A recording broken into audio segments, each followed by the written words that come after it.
সংস্কার পরিষদ বিষয়টি এখনো বিচারাধীন বললেন স্বরাষ্ট্রমন্ত্রী। উত্থাপন করবে বিরোধী দল, অংশ নিচ্ছে রাষ্ট্রপতির ভাষণের আলোচনায়।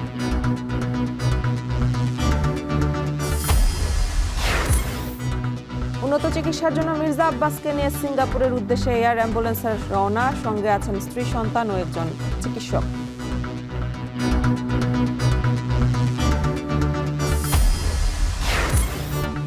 জ্বালানির সব বিধিনিষেধ তুলে নিয়েছে সরকার, জানালেন বিদ্যুৎ প্রতিমন্ত্রী। ফিলিং স্টেশনে আগের নিয়মে সীমিত তেল সরবরাহ, কমেনি ভোগান্তি।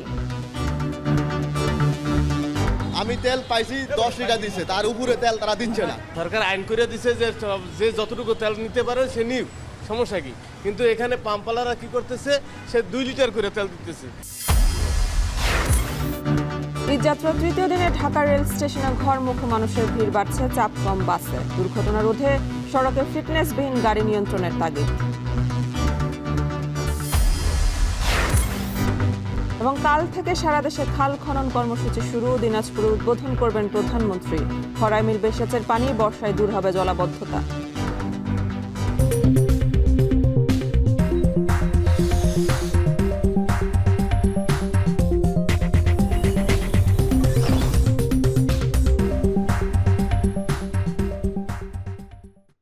স্বাগত। এখন ঢাকায় পুরো আয়োজন জুড়ে সঙ্গে আছে আমি মেহেরিন অ্যানি। ত্রয়োদশ জাতীয় সংসদের প্রথম অধিবেশনের দ্বিতীয় দিনের কার্যক্রম শুরু হয়েছে। সকাল 11টায় শুরু হওয়া কার্যক্রমে রাষ্ট্রপতির ভাষণের উপর আলোচনা হওয়ার কথা। এদিন সংসদের প্রবেশের আগে স্বরাষ্ট্রমন্ত্রী সালাউদ্দিন আহমেদ বলেন, সংবিধান অনুযায়ী সংস্কার পরিষদের কোনো অস্তিত্ব নেই। জুলাই সনদের সংবিধান সংস্কার পরিষদের বিষয়টি এখনও বিচারাধীন থাকায় এ বিষয়ে কোনো সিদ্ধান্ত নেবে না সরকার। এ সময় জামায়াতে ইসলামের নায়েবে আমির এটিএম আজহারুল ইসলাম বলেন, রাষ্ট্রপতির ভাষণের আলোচনায় অংশ নিলেও সংবিধান সংস্কার পরিষদ নিয়ে আলোচনা উত্থাপন করবে বিরোধী দল। এ সময় বিএনপি সংসদ সদস্য আমানুল্লাহ আমান বলেন, জনগণের প্রত্যাশা পূরণে সংসদে কথা চলবে।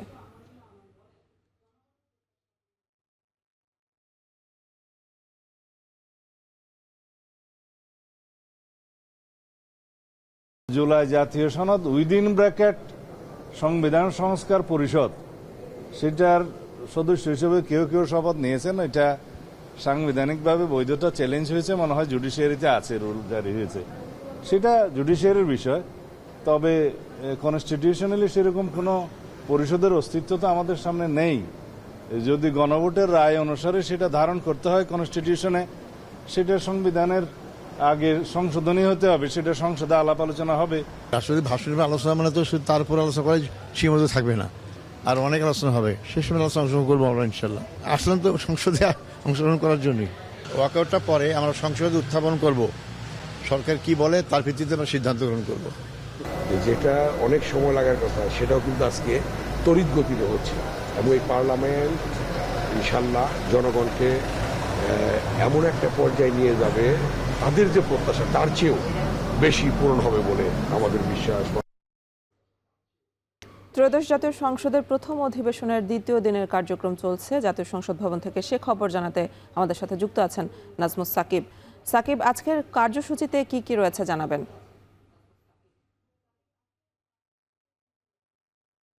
কিন্তু প্রথম অধিবেশনের যে দ্বিতীয় দিন, সেটা কিন্তু ঠিক 11টার পর আসলে সংসদ অধিবেশন বসেছে এবং বলা চলে যে প্রায় 1 ঘন্টা কিন্তু পার হয়ে গেছে। সেখানে আসলে দেখা যাচ্ছে যে গুরুত্বপূর্ণ প্রশ্নগুলো রয়েছে, জনগুরুত্বপূর্ণ সেসব বিষয়ে কিন্তু আলোচনা এখনও চলছে। আমরা সকাল 11টার পরপরই আসলে দেখেছি যে মূলত প্রাথমিক গণশিক্ষা যে কার্যক্রম, সেটা নিয়ে আসলে আলোচনা এখনও চলছে। তবে তার পরপরই আসলে বেশ কিছু কার্যসূচি রয়েছে, যেখানে ভোকেশনাল কিংবা মাদ্রাসা, কারিগরি সহ অন্যান্য যে শিক্ষা ব্যবস্থা রয়েছে, সেই শিক্ষা ব্যবস্থা নিয়ে কিন্তু আজ আলোচনা হওয়ার কথা। আমরা ঠিক কিছুক্ষণ আগে আসলে সংসদ ভবনের যেখানে আসলে অধিবেশন চলছে সেখানে ছিলাম। সেখানে মন্ত্রী যারা আছেন কিংবা সংসদ সদস্য, তারা আসলে মন্ত্রীর কাছে কিন্তু প্রশ্ন করছেন যে এই যে গণশিক্ষা কার্যক্রম নিয়ে নানা ধরনের অভিযোগ রয়েছে, কিংবা শিক্ষার ক্ষেত্রে যে বিভিন্ন শ্রেণী রয়েছে, সেই শ্রেণী বৈষম্য আসলে কতটা কমানো যায়, সেই বিষয়ে কিন্তু আলোচনা চলছে। যদিও এখনো পর্যন্ত আলোচনাটি কিন্তু শিক্ষা ব্যবস্থা নিয়ে চলছে এবং তার পরপরই আসলে আরও বেশ কিছু আলোচনা রয়েছে যার মধ্যে যার মধ্যে আসলে সমাজ কল্যাণের একটি বিষয়গুলো রয়েছে। এছাড়া নানা ধরনের প্রশ্ন কিন্তু আজকে করবেন এবং এছাড়াও কিন্তু আজকে রাষ্ট্রপতির ভাষণ যেই গত 12 তারিখ হলো প্রথম অধিবেশনের প্রথম দিনে, সেই ভাষণের ওপর ধন্যবাদ জ্ঞাপন থেকে শুরু করে নানা ধরনের বিশ্লেষণ, নানা ধরনের আলোচনা কিন্তু হওয়ার কথা, যেখানে বলা যায় যে আজকে ঠিক অধিবেশনের যেই শেষ ভাগ অর্থাৎ তার দ্বিতীয় দিনের যে শেষ ভাগ, সেখানে কিন্তু আলোচনা চলবে এবং সেখানে কিন্তু আজকে সকাল নাগাদই জামাতের পক্ষ থেকে বলা হয়েছে তারাও কিন্তু সেই আলোচনায় অংশ নেবেন বলে জানা যাচ্ছে। সব মিলিয়ে বলা যায় যে আজকে প্রথম অধিবেশনের যে দ্বিতীয় দিন, সেখানে বেশ গুরুত্বপূর্ণ বিষয়াদি কিন্তু রয়েছে। সেই বিষয়গুলো কিন্তু আজকে ঠিক 3টা বা 3:30 পর্যন্ত দ্বিতীয় দিনের অধিবেশন চলতে পারে বলে ধারণা করা যাচ্ছে। এই ছিল জাতীয় সংসদ ভবন থেকে সবশেষ। ত্রয়োদশ জাতীয় সংসদের প্রথম অধিবেশনের দ্বিতীয় দিনের কার্যক্রম চলছে, আর সে খবরে জানাচ্ছিলেন সহকর্মী। স্থায়ী কমিটির সদস্য মির্জা আব্বাসকে এয়ার অ্যাম্বুলেন্সে সিঙ্গাপুরে নেওয়া হয়েছে। সোমবার সকাল 11টার দিকে এভার কেয়ার হাসপাতাল থেকে অ্যাম্বুলেন্সে করে তাকে নেওয়া হয় হজরত শাহজালাল আন্তর্জাতিক বিমানবন্দরে। সেখান থেকে বেলা 11:15টার দিকে সিঙ্গাপুরের উদ্দেশ্যে রওনা হয় মির্জা আব্বাসকে বহনকারী এয়ার অ্যাম্বুলেন্স। এর আগে রোববার মাথার সিটি স্ক্যান করা হলে শরীরের অবস্থা অনেকটাই স্থিতিশীল হওয়ায় সিঙ্গাপুর নেওয়ার সিদ্ধান্ত নেওয়া হয়।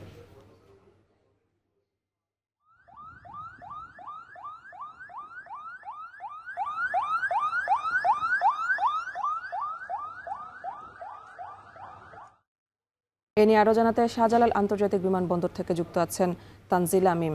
মিম, কখন সিঙ্গাপুরে পৌঁছাতে পারে এয়ার অ্যাম্বুলেন্স, আর মির্জা আব্বাসের চিকিৎসার আর কি তথ্য আছে আপনার কাছে, বিস্তারিত জানাবেন।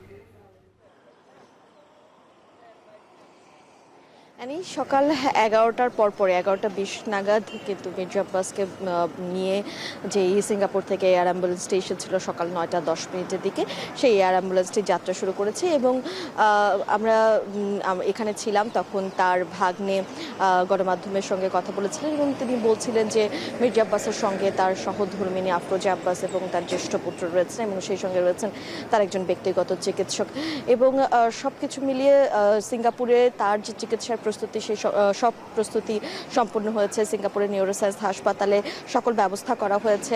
সেই সঙ্গে আমাদের যারা রয়েছেন, তিনি বলছিলেন যে বিএনপি যারা জ্যেষ্ঠ নেতারা রয়েছেন, প্রধানমন্ত্রী তারেক রহমান, তিনি সার্বক্ষণিক মির্জা আব্বাসের খোঁজ খবর রাখছেন শারীরিক অবস্থার এবং উন্নত চিকিৎসার জন্যই মূলত কিন্তু তাকে সিঙ্গাপুরে নিয়ে যাওয়া হয়েছে।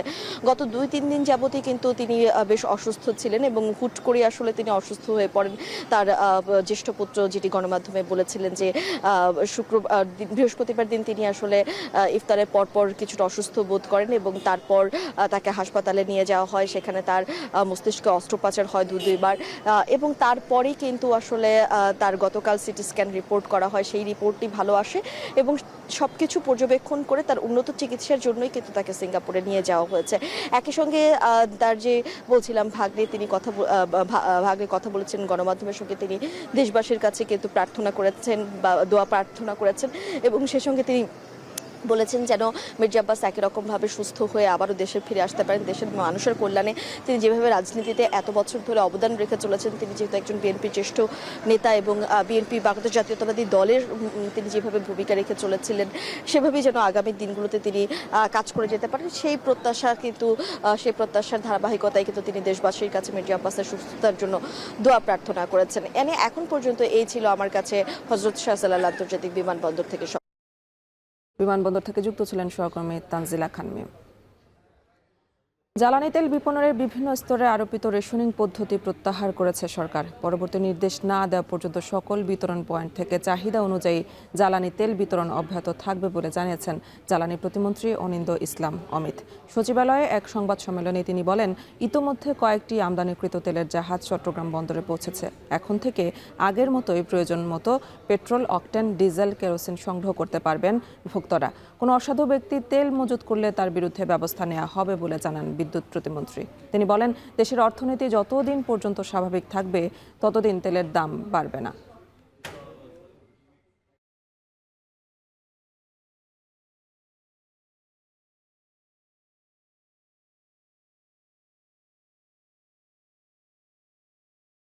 ইউএসএতেও পার গ্যালনে প্রায় 50 থেকে 60 সেন্ট পর্যন্ত বৃদ্ধি পেয়েছে। অস্ট্রেলিয়াতেও প্রায় 70 থেকে 75 সেন্ট পর্যন্ত পার গ্যালনে বৃদ্ধি পেয়েছে। সেখানে একটি নতুন সরকার, এখনো পর্যন্ত বাংলাদেশের মতো একটি দেশে আমরা জ্বালানি তেলের মূল্য বৃদ্ধি করিনি। রেশনিং আমরা করেছি, এটা তো লুকোছাপা করিনি, আমরা তো বলেছি, এবং আমরা আজকে থেকে যে কোনো বিধিনিষেধ আরোপ করছি না। জ্বালানি তেলের উপর থেকে সরকারের সব বিধিনিষেধ তুলে নেওয়ার পর সবশেষ পরিস্থিতি কেমন তা জানাতে রাজধানীর পরিবাগে পেট্রোল পাম্প থেকে সরাসরি যুক্ত আছেন সহকর্মী ফরহাদ বিন নূর। ফরহাদ, পাম্প থেকে তেল বিক্রি কি স্বাভাবিক হয়েছে কিনা জানাবেন, আর গণপরিবহনগুলো চাহিদা মতো তেল পাচ্ছে কিনা?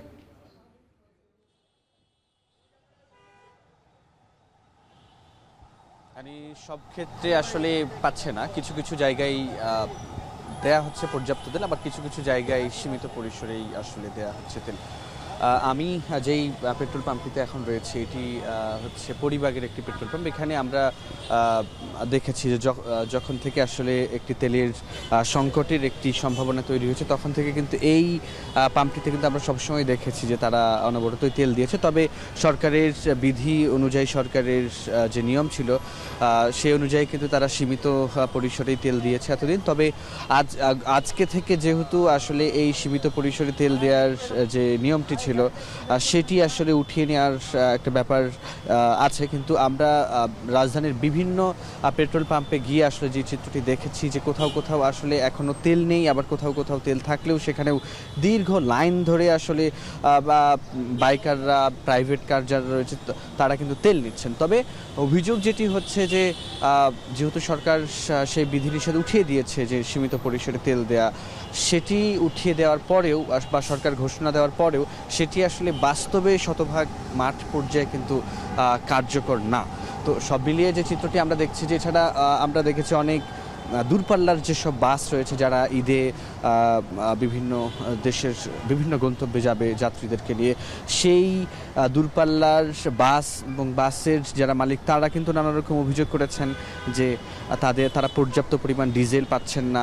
তো এই ধরনের অভিযোগের একটা ব্যাপার কিন্তু আছেই।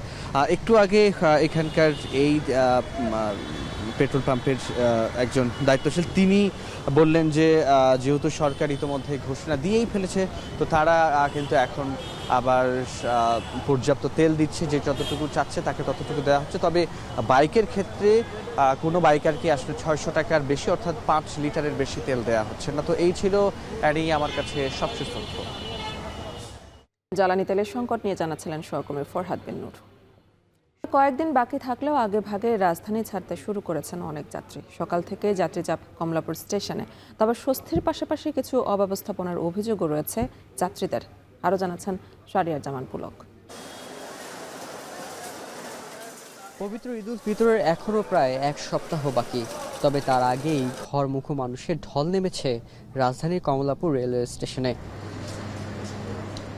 রবিবার সকাল 10টা পর্যন্ত কমলাপুর রেলওয়ে স্টেশন থেকে চট্টগ্রাম, খুলনা, রাজশাহী ও সিলেট সহ বিভিন্ন রুটে ছেড়ে গেছে 18টি ট্রেন। আগে ভাগেই বাড়ি ফিরছেন অনেকে, যাদের মধ্যে উল্লেখযোগ্য সংখ্যকই শিক্ষার্থী ও চাকরিজীবীদের পরিবারের সদস্য। অনেক অনুভূতি, অনেক ভালো লাগতেছে। আগের বারের মতো ভোগান্তিটা খুব কম, ট্রেনের টিকিট বলেন, যাত্রা বলেন, খুব স্বস্তি। যাত্রীরা বলছেন ঈদের আগ মুহূর্তে অতিরিক্ত ভিড় ও যাত্রাপথের সম্ভাব্য ভোগান্তি এড়াতেই অনেকেই আগেভাগে বাড়ির পথে রওনা দিয়েছেন। নির্ধারিত সময়ে ট্রেন প্ল্যাটফর্ম ছাড়ায় স্বস্তি প্রকাশ করেছেন অনেক যাত্রী। না, টিকিট কেনার নিয়ে কোনো ভোগান্তি হয় নাই। তো 10 দিন আগে 5 তারিখে সময় মতো ঢুকলাম, 2টার দিকে 2টাই টিকিট কাটলাম। তবে ঈদ যাত্রার শুরুতেই কিছু অব্যবস্থাপনাও চোখে পড়েছে। ট্রেনের বগি নম্বর স্পষ্টভাবে উল্লেখ না থাকায় লালমনিরহাটগামী বুড়িমারি এক্সপ্রেসের যাত্রীদের এদিক সেদিক ছোটাছুটি করতে দেখা যায়। এছাড়া হঠাৎ প্ল্যাটফর্ম পরিবর্তনের কারণেও রোজার দিনে যাত্রীদের ভোগান্তির অভিযোগ উঠেছে। কোথাও কোনো গাড়িতে নাম্বার দেওয়া নাই, বগি নাম্বার দেওয়া নাই, ক খ গ কোথাও দেওয়া নাই। কোন বগিতে সে যাবে, আসলে এটা নিয়ে সবাই বিভ্রান্তিতে পড়েছে। এখন এই নিয়ে একটা বড় ঝামেলা পড়ছে। আর বাংলাদেশ রেলওয়ে বরাবরের মতোই যাত্রীদের প্রতি তাদের সেবার মানের দিক থেকে একদমই উদাসীন। রেলওয়ে সূত্র জানায় রবিবার পর্যন্ত কোনো ঈদ স্পেশাল ট্রেন ছাড়েনি। তবে দেশের বিভিন্ন বিভাগীয় রুটে সারাদিনে কমলাপুর স্টেশন থেকে মোট 54টি ট্রেন ছেড়ে যাওয়ার কথা রয়েছে। শাহরিয়ার জামান পুলক, এখন ঢাকা। ট্রেন স্টেশনে ভিড় থাকলেও এখনও চাপ কম বাস টার্মিনালে। ঈদে বাস যাত্রার খবর জানাতে রাজধানীর সায়েদাবাদ বাস টার্মিনাল থেকে যুক্ত আছেন শাহরিয়ার জামান পুলক। পুলক, বাসে যাত্রীদের চাপ কেমন দেখছেন জানাবেন।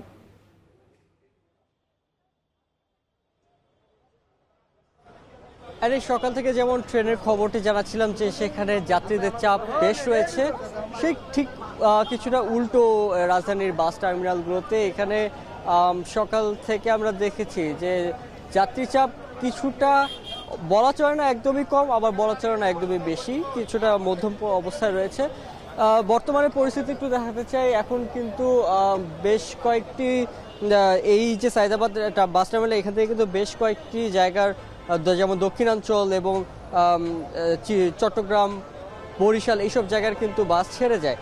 সো আমরা দেখেছি যে সবচেয়ে বেশি কিছু কিছু নির্ধারিত রুটের ছাড়া অন্যান্য বাসগুলো কিন্তু আসলে কিছুটা ফাঁকাই যাচ্ছে। যেমন চাপ রয়েছে ফরিদপুর, বরিশাল বা চট্টগ্রাম এইসব জায়গা। ফেনীর বাসগুলোতেও আমরা দেখছি যে চাপ রয়েছে, কিন্তু অন্যান্য যে বাসগুলো যেমন বরিশালের বাসগুলোতে কিন্তু আমরা তেমন চাপ লক্ষ্য করি নাই। তবে একটি আমরা অভিযোগ পেয়েছি যেটি আসলে বরাবরের মতোই হয়ে থাকে, যদিও এবার সরকার কর্তৃক বলা হয়েছিল যে এবার যে ঈদ আসন্ন থাকার কারণে যে বাসে বাড়তি ভাড়া আদায় করা হয় সেটি আসলে কঠোর অবস্থায় নির্মূল করা হবে, কিন্তু আসলে সেটা আমরা দেখিনি। আমরা কিন্তু দেখছি যে লোকাল বাস টিকিট ভাড়া বাড়ানোর পাশাপাশি আমরা দেখেছি যে কাউন্টারগুলোও কিন্তু আসলে ভাড়া বাড়িয়ে দিয়েছে। যদি একটু বলতে চাই যে বরিশালের ভাড়া যদি আমি বলি যে সেটি আসলে 300 টাকা, এবং সেটি কিন্তু এখন বর্তমানে কাউন্টারগুলো থেকে 500 টাকা পর্যন্ত চাওয়া হচ্ছে। ফরিদপুরের ভাড়া হচ্ছে 350 টাকা, সেটিও এখন 500 টাকায় এসে ঠেকেছে। ঝিনাইদহের ভাড়া প্রায় 800 টাকার মতো এসে ঠেকেছে। তো এই যে কাউন্টার ভিত্তিকভাবেও যে ভাড়াগুলো বাড়ানো হচ্ছে, এটার কারণে আসলে ক্ষুব্ধ প্রকাশ করছেন যাত্রীরা। এর পাশাপাশি আমরা দেখেছি যে বাসের যে এবার যারা যাত্রীরা রয়েছেন তারা কিন্তু এখন যারা যাতায়াত করছেন, গন্তব্যে যাচ্ছেন, তাদের বেশিরভাগই আসলে শিক্ষার্থী এবং যারা কর্মজীবী মানুষ রয়েছেন, তাদের যে আত্মীয় স্বজনরা রয়েছেন তারাই আজকে মূলত ঢাকা ছাড়ছেন। তো এই ছিল মূলত আমার কাছে রাজধানীর সায়েদাবাদ থেকে যা ঈদ যাত্রার সর্বশেষ। ঈদ যাত্রার খবর জানাচ্ছিলেন সহকর্মী শাহরিয়ার জামান পুলক। ঈদ সামনে রেখে রাজধানী ছাড়তে শুরু করছে ঘরমুখো মানুষ। এবার ঈদের ছুটি দীর্ঘ হয়, বাস টার্মিনালগুলোতে নেই তেমন ঘরমুখো মানুষের ভিড়। তবে এবারের ঈদ যাত্রায় নতুন করে অভিযোগ উঠেছে, গন্তব্য অনুযায়ী যাত্রীদের টিকিট না দিয়ে অনেক যাত্রীর কাছ থেকেই নেওয়া হচ্ছে শেষ গন্তব্যের ভাড়া। অন্যদিকে জ্বালানি তেলের সংকটের শঙ্কা আর পাম্পে দীর্ঘ লাইনের কারণেও বিপাকে পড়েছে পরিবহন মালিকরা। বিস্তারিত জানাচ্ছেন ইমদাদুল আজাদ। ঈদ উল ফিতর সামনে রেখে শুরু হয়েছে ঘরমুখো মানুষের যাত্রা। প্রতি ঈদেই যাত্রীদের সবচেয়ে বড় অংশ ভরসা রাখেন সড়ক পথে। তবে এবার শুরু থেকেই ছিল জ্বালানি তেলের সম্ভাব্য সংকটের শঙ্কা। এতে ঈদ যাত্রা কতটা স্বস্তির হবে তা নিয়েও ছিল অনিশ্চয়তা। রাজধানীর মহাখালী বাস টার্মিনালে কথা হয় দূরপাল্লার কয়েক বাস যাত্রীর সাথে, যাদের গন্তব্য বগুড়ায়। এই যাত্রীদের অভিযোগ, গন্তব্য অনুযায়ী টিকিট না দিয়ে ধরিয়ে দেওয়া হয়েছে আরও দূরের স্টেশনের টিকিট। এক্ষেত্রে তাদের বাড়তি গুনতে হচ্ছে 500 টাকা পর্যন্ত। বগুড়ার কোনো গাড়ি নেই, সব নওগাঁ, এবং যেতে হলে নওগাঁর ভাড়াতে যেতে হবে। নওগাঁর গাড়ি আছে 680 টাকা ভাড়া, আর আমাদের বগুড়ার ভাড়া হলো 550 টাকা। বাধ্য হয়ে আমাদের নওগাঁর ভাড়াটাই দিতে হচ্ছে। অ্যাডভান্স টিকিট যেটা 550 টাকা, সেটা আমাদের নেওয়া হয়েছে প্রায় 900 টাকা। একই চিত্র দেখা গেল গাবতলী বাস টার্মিনালেও, যেখানে যশোরের যাত্রীদের বাধ্য হয়ে কিনতে হচ্ছে চুয়াডাঙ্গা বা সংশ্লিষ্ট বাসগুলোর শেষ গন্তব্যের টিকিট। আবার ফরিদপুরগামী যাত্রীদের কিনতে হচ্ছে পিরোজপুর জেলার টিকিট। ঢাকা টু ফরিদপুরের বাস অ্যাভেলেবেল না, ওনারা বলছেন যে পিরোজপুরের দূরপাল্লার একটা বাস আছে, ওখানে টিকিট গেলে ওনারা আমাকে ফরিদপুরে নামিয়ে দিয়ে যাবে। তখন টিকিট পাওয়া যাচ্ছিল না, তো অনেক রিকোয়েস্ট করার পরে একটা টিকিট ম্যানেজ করা গেছে, তখন তো আলটিমেটলি বেশি টাকা নিচ্ছে। তবে পরিবহন কর্তৃপক্ষ এই অভিযোগের বিপরীতে দিচ্ছেন নানা অজুহাত। বলছেন তার অতিরিক্ত ভাড়া নিচ্ছেন না, তবে শেষ গন্তব্যের যাত্রী না হলে লোকসানে পড়তে হবে তাদের।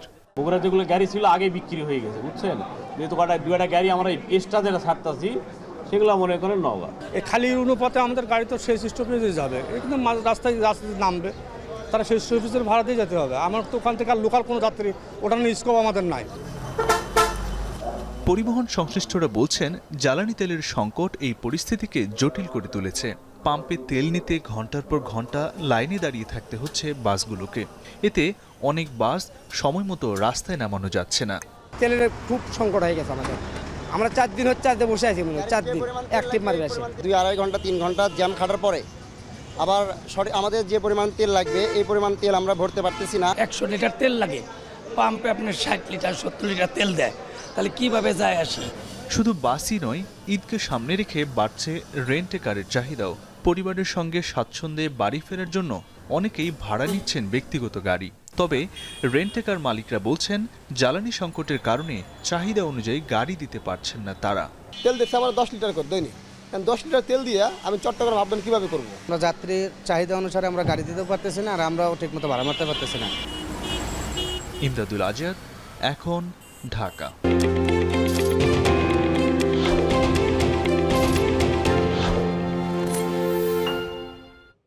নীলফামারীতে জমে উঠেছে ঈদের কেনাকাটা। তালিকায় থাকছে বিভিন্ন ধরনের প্রসাধনী। দামে কম ও মানে ভালো হওয়ায় ক্রেতারা ঝুঁকছেন দেশি কোম্পানিতে, বলছেন বিক্রেতারা। তিনি আরও জানাচ্ছেন আমিরুল বাপ্পি। ঈদ ঘনিয়ে আসায় বাজারগুলোতে রাতে ভিড় বাড়ছে। বর্তমানে দেশি ব্র্যান্ডগুলো বেশ জনপ্রিয় হয়ে উঠেছে। বিশেষ করে মুখের যত্নে face wash, cleanser, toner, face mask এর পাশাপাশি চাহিদা বেড়েছে মেহেদির।